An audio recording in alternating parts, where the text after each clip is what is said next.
परिवहन सचिव अरविंद सिंह याकी की अध्यक्षता में जो बैठक कल संपन्न हुई थी रंग म्यूजियम धारचूला में, उसमें विशेष चर्चा एल्डारा के लिए लगातार निकल के आई है। अब देखना है कि एल्डारा में क्या काम सिंचाई विभाग शुरू कर सकती है।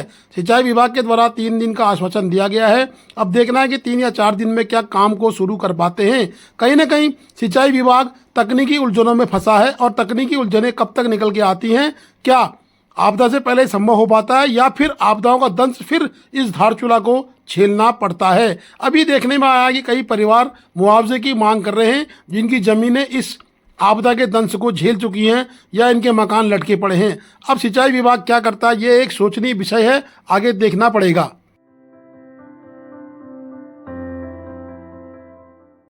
भाजपा नेता कृष्णा करब्याल ने बताया कि जो संकल्प यात्रा चल रही है उसमें घर घर आधार कार्ड बनाए जा रहे हैं। हाथों हाथ लोगों के आधार कार्ड बनने लोगों को परेशानी नहीं हो रही है। इस तरह सरकार के द्वारा कार्य करना बड़ा उन्होंने बताया कि बहुत उचित है और गरीबों के लिए सरकार उक्त कार्य कर रही है। जनजातियों को, दलितों को विशेष मुख्य धारा से जोड़ना हर सरकार की लक्ष्य होनी चाहिए और अभी वर्तमान सरकार इसमें बहुत अच्छे से काम कर रही है। और विशेष तौर से जो जनजाति लोग हैं जो गाँव में रहते हैं अपने कृषि और पारंपरिक कार्यों की वजह से आधार कार्ड या अन्य काम नहीं बना पाते हैं, सरकारी योजनाओं का लाभ नहीं मिल पाता, उनके लिए विशेष तौर से सरकार द्वारा एक योजना चला जाए जिससे जो बहुत सारे लोगों को लाभ मिला जो कस्बों में रहते हैं, गाँव में रहते हैं, बाजार में आके बिखरे हुए अपने आज चक्कर में कोई कहाँ रहता है, स्पेशली उनको बुला के उनके लिए जो पीएम योजना के तहत जो उनके आधार कार्ड बनता है उससे लोगों को लाभ मिले।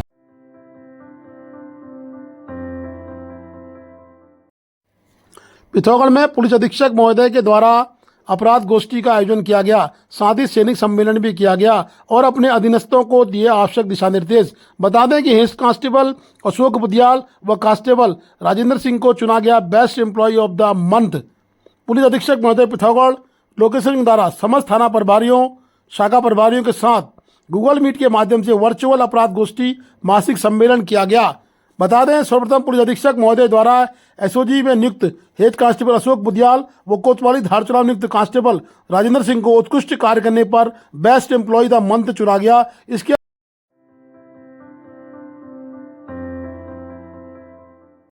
जिला पंचायत बोर्ड द्वारा जिले के 3 स्थानों में सामुदायिक पुस्तकालय खोलने के लिए 15 लाख रुपए की धनराशि जारी कर दी गई है। पिथौरागढ़ नगर, नाचनी तथा बलवाकोट में पुस्तकालय खोले जा रहे हैं। इस क्षेत्र के युवाओं को प्रतियोगिता परीक्षा की तैयारी के लिए महानगरों की दौड़ नहीं लगानी पड़ेगी। जिला पंचायत सदस्य जगत मर्तोलिया ने आज यह आयोजित प्रेस कॉन्फ्रेंस में बताया कि जिला पंचायत बोर्ड द्वारा पिथौरागढ़ नगर, नाचनी, बलवाकोट में प्रस्तावित पुस्तकालयों के निर्माण के लिए 5-5 लाख की धनराशि जारी कर दी है। पुस्तकालय निर्माण के लिए निविदा आमंत्रित कर ली गई है। उन्होंने बताया कि इसी वित्तीय वर्ष में तीनों पुस्तकालय अपना अपना काम करना शुरू कर देंगे। उन्होंने बताया कि तीनों पुस्तकालयों को सामुदायिक पुस्तकालयों के नियमों के आधार पर चलाया जाएगा। इन पुस्तकालयों में विद्यार्थियों के लिए प्रतियोगिता परीक्षा की समस्त पुस्तकें उपलब्ध रहेंगी।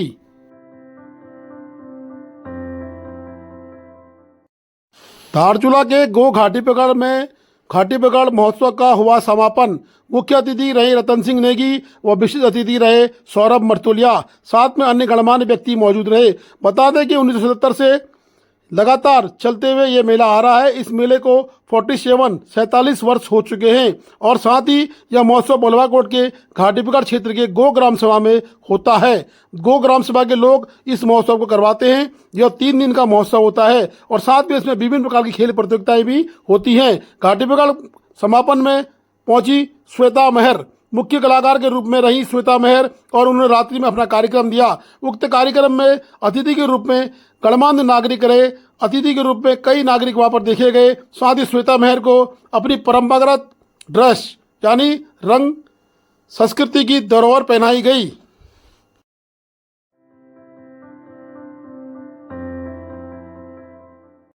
सोशल मीडिया में महिला की फोटो लगाकर आपत्तिजनक शब्दों का प्रयोग कर महिला व उसके परिजनों की छवि खराब करने वाले अभियुक्त के मुंबई स्थित निवास स्थान पर पिथौरागढ़ पुलिस पहुंची। पिथौरागढ़ निवासी एक महिला ने साइबर सेल पिथौरागढ़ में तहरीर दी थी कि किसी अनजान व्यक्ति ने इंस्टाग्राम में फेक आईडी बनाकर उसकी व उसके परिवार की फोटो में गलत शब्द लिखकर लगाए जा रहे हैं तथा आपत्तिजनक मैसेज भी किए जा रहे हैं, जिस कारण उनकी छवि खराब हो रही है तथा पूरा परिवार मानसिक तनाव में है। तहरीर के आधार पर कोतवाली पिथौरागढ़ में धारा 67 CIT एक्ट व 509 आईपीसी के तहत अभियोग पंजीकृत किया गया। उक्त अभियोग में अभियुक्त प्रेम प्रसाद पुत्र त्रिलोक प्रसाद निवासी ख्वाकोट थाना कलांचिना प्रकाश में आया, जो अतिथि होटल जिला सेलापुर मुंबई में काम करता था। उप निरीक्षक प्रदीप यादव के नेतृत्व में पुलिस टीम द्वारा साइबर सेल की मदद से अभियुक्त के हाल निवास स्थान ठाकरे चौक मुंबई पहुंचकर धारा 41 को सीआरपीसी का नोटिस चस्पा किया गया। अभियुक्त समय से माननीय न्यायालय में उपस्थित नहीं होगा तो उसकी गिरफ्तारी की कार्रवाई भी की जाएगी।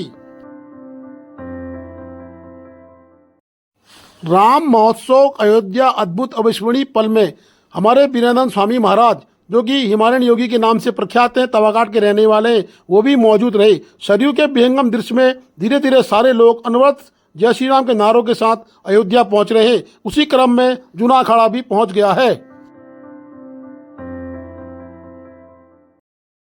257 की जनसंख्या को प्रोजेक्ट करते हुए पिथौरागढ़ शहर की सीवरेज व पेयजल योजना बनाई जा रही है। यह बात जिलाधिकारी रीना जोशी शहर के सीवरेज को पेयजल पुनर्गठन योजना डीपीआर बनाई टाटा कंसल्टिंग इंजीनियर संस्था के अभियंता से कही है कि पिथौरागढ़ के सीवरेज व पेयजल पुनर्गठन योजना शहर के घर घर जाकर सर्वे कर बनाई जाए, ताकि कोई भी घर सीवरेज व पेयजल से ना छूटने पाए। जिलाधिकारी ने कहा जल निगम द्वारा पूरे पिथौरागढ़ शहर में 30 किलोमीटर सीवरेज नेटवर्क बिछाया गया। साथ ही राजस्थान द्वारा भी सेफ्टी टैंक बनाए गए, जो पुराने हैं उन्हें भी नए एसटीपी लाइन के साथ जोड़ने के साथ ही शहर की भौगोलिक दृष्टि को देखते हुए सभी घरों को सीवर लाइन से जोड़ने के निर्देश दिए। उन्होंने कहा सीवरेज व पेयजल योजना का डिजाइन बेस लाइन सर्वे कर 257 की शहर की जनसंख्या प्रोजेक्ट करते हुए बनाई जाए। उन्होंने कार्यसत्ता को जल निगम जलस्थान स्वजल अधिशासी अधिकारी नगर पालिका पिथौरागढ़ से डाटा लेते हुए समन्वय स्थापित कर योजना डीपीआर बनाने के निर्देश दिए।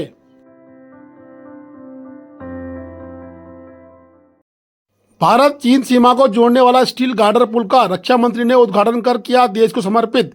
जनपद चमोली में भारत चीन सीमा को जोड़ने वाला सामरिक दृष्टि से महत्वपूर्ण ढाक नाले में स्टील गार्डर पुल का रक्षा मंत्री भारत सरकार राजनाथ सिंह द्वारा विधिवत शुभारंभ कर देश को समर्पित किया गया। साथ ही भापकुंड और रिमखिम में निर्मित पुलों का वर्चुअल उद्घाटन किया। सेना आईटीबीपी के साथ सीमांत क्षेत्रीय ग्रामीणों की आवाजाही प्रभावित न हो, इसके लिए बीआरओ द्वारा ढाक नाले पर 93 मीटर स्पान का स्टील गार्डर पुल का निर्माण किया गया है। इससे सीमा की अग्रिम चौकी नीति पास रिमखिम सहित कई अन्य जगहों पर आवाजाही सुगम हो जाएगी।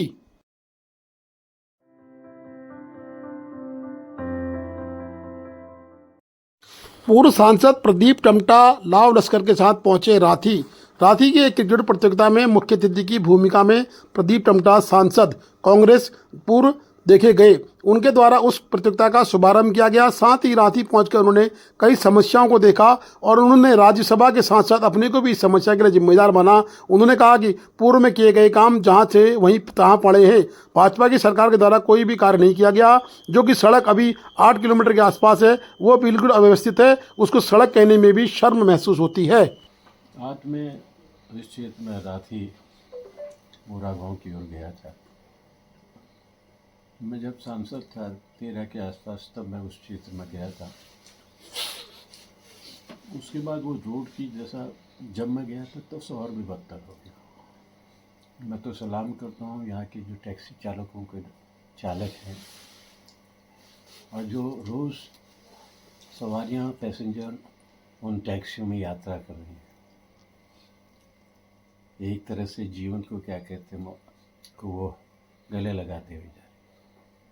और ये बड़ी दुख की बात है कि ये सीमांत जिला है, भारत सरकार के द्वारा बॉर्डर डेवलपमेंट फंड भी है, ट्राइबल एरिया भी है, सीमांत क्षेत्र भी है।